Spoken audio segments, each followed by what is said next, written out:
வானத்திலிருந்து மேகங்களுக்கு இடையில பயங்கர மேகம் ஃபஸ்ட்டு வெள்ளையாக தான் இருந்துச்சு. அப்புறம் மேகமெல்லாம் ஒன்று கூடி அப்படியே கருப்பு மேகங்களாக ஆயிடுச்சு. பயங்கரமாக மழை பெய்ய போகுது அப்படின்னு எல்லாருமே நினச்சிட்டு இருந்தாங்க. அப்படியே இருண்டுக்கிட்டு வந்துட்டுச்சு. கண்டிப்பாக மழை கன்ஃபார்மாக வரப்போகுதுன்னு எல்லோரும் நினச்சிட்டு இருந்தப்ப வானத்திலேருந்து ஒரே குழந்தைகளாக விழ ஆரம்பிச்சிருச்சு. குழந்தைங்க கிட்டத்தட்ட எல்லா குழந்தைங்களுக்கும் 1 வயசு இருக்கும் போலுங்க. குழந்தைங்க தான் விழுந்துக்கிட்டு இருக்காங்க. மழை வர மாட்டேங்குது. அதுவும் ஒரே இடத்துலேருந்து தான், குறிப்பாக ஒரே இடத்துலேருந்து தான் அந்த குழந்தைங்கள்லாம் விழுந்துட்டுருக்காங்க. வந்து அருவி போல் விழுந்துக்கிட்டே இருக்காங்க. ஒரே குழந்தைகளாகிட்டாங்க. குழந்தைகள் விழுந்து பொத்துன்னு விழுந்து ஓட ஆரம்பிச்சிட்டாங்க. அங்கங்கே செதறி ஓடுறாங்க. நாலாபுரமும் ஓடிக்கிட்டே இருக்காங்க. ஒரு நிமிஷத்துக்கு ஒரு வாட்டி ஒரு குழந்தை கீழே விழுந்துக்கிட்டே இருக்குது. குழந்தைகளாகிட்டாங்க. ஒரே ஊர் முழுக்க ஒரே குழந்தைங்க. அந்த குழந்தைங்க நாலாபுரமும் ஓடிக்கிட்டே இருக்காங்க. இந்த உலகம் முழுக்க பரவிக்கிட்டே இருக்காங்க.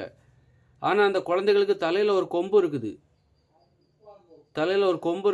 வெள்ளையாக ஒரு கொம்பு இருக்குது. அந்த குழந்தைங்க இந்த உலகம் முழுக்க ஓடிக்கிட்டே இருக்காங்க. நாலாபுரமும் ஓடிக்கிட்டே இருக்காங்க. காடு மேலே உயர்ந்து ஓடிக்கிட்டே இருக்காங்க.